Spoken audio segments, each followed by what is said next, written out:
Praise the Lord, hallelujah. मसीह यीशु में आप सबकी सलामती हो। आप सबको नया साल मुबारक हो। हम सब इसमें दाखिल हो चुके हैं। हम खुदा का शुक्र करते हैं और यकीनन हम में से बहुत से लोगों ने इस नए साल के लिए इसमें शामिल होने से पहले ही नए रेज़ोल्यूशंस बनाए हैं, नए गोल्स बनाए हैं, नए प्लान्स बनाए हैं।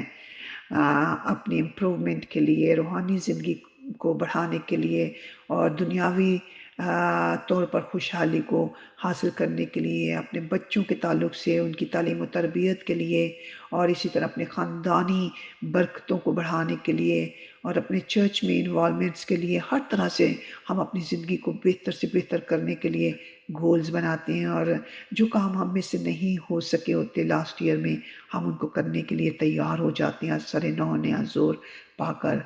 तो अज़ीज़ों मैं आपको इनकरेज करना चाहती हूँ कि आपने एक ही काम करना है। गोल हम सब बनाते हैं, बहुत से लोग बनाते हैं, हर साल हम बनाते हैं, मगर हम उनको पूरा नहीं कर पाते और जैसे-जैसे साल गुज़रता है हम कमज़ोर होते चले जाते हैं और फिर एक वक़्त आता है कि डिस्करेज होकर छोड़ देते हैं और फिर कहते हैं कि लेट इट गो, जैसा चल रहा है बस चलने दो, वक़्त गुज़र रहा है। लेकिन ऐसा नहीं है, हमने जो गोल बनाए हैं उन पर फ़ोकस करना है, उनको अचीव करना है, उन पर गलबा पाना है, उनको हासिल करना है क्योंकि ये खुदावंद की मर्ज़ी है कि हम रूहानी तौर पर और ख़ानदानी तौर पर और कलीसियाई तौर पर और शख़्सी तौर पर बरकत पाएँ क्योंकि उसने हमें बरकत के लिए बुलाया है।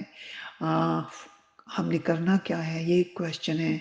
खुदा का कलाम कहता है कि अपनी उस रोया को तख्तियों पर लिखकर अपने गले का तौक बना लें ताकि दिनों रात तुम्हें उसका ध्यान हो। अज़ीज़ों हमने उन सारे गोल्स को लिखकर अपने घरों में दीवार पर लगा लेने हैं या अपने किचन में या जहाँ पे ज़्यादातर आपका उठना-बैठना होता है, उस जगह पर बड़े-बड़े हरूफ में लिखकर नंबर 1, नंबर 2, नंबर 3 लगा के रखें ताकि वो कभी भी आपको भूले नहीं और उस पर हर रोज़ अमल करें और उसको फ़ोकस करें। वन बाय वन सारे गोल्स आप उनको अपनी ज़िंदगी में अचीव करें। यकीनन खुदावंद आपका मददगार है, जो आपको कामयाबी और फ़तेहमंदी देगा और सरफ़राज़ी देगा। ज़रूरत इस बात की है कि हम उनको फ़ोकस करें और उन बातों पर अमल करें। खुदावंद आप सबको ऐसा करने का फ़ज़ल बख्शे। God bless you and once again happy new year 2024 for to you and your family. आमीन। खुदावंद आपको इस नए साल में बहुत सी कामयाबी और कामरानियों का फ़ज़ल बख्शे। आमीन। आमीन। God bless you.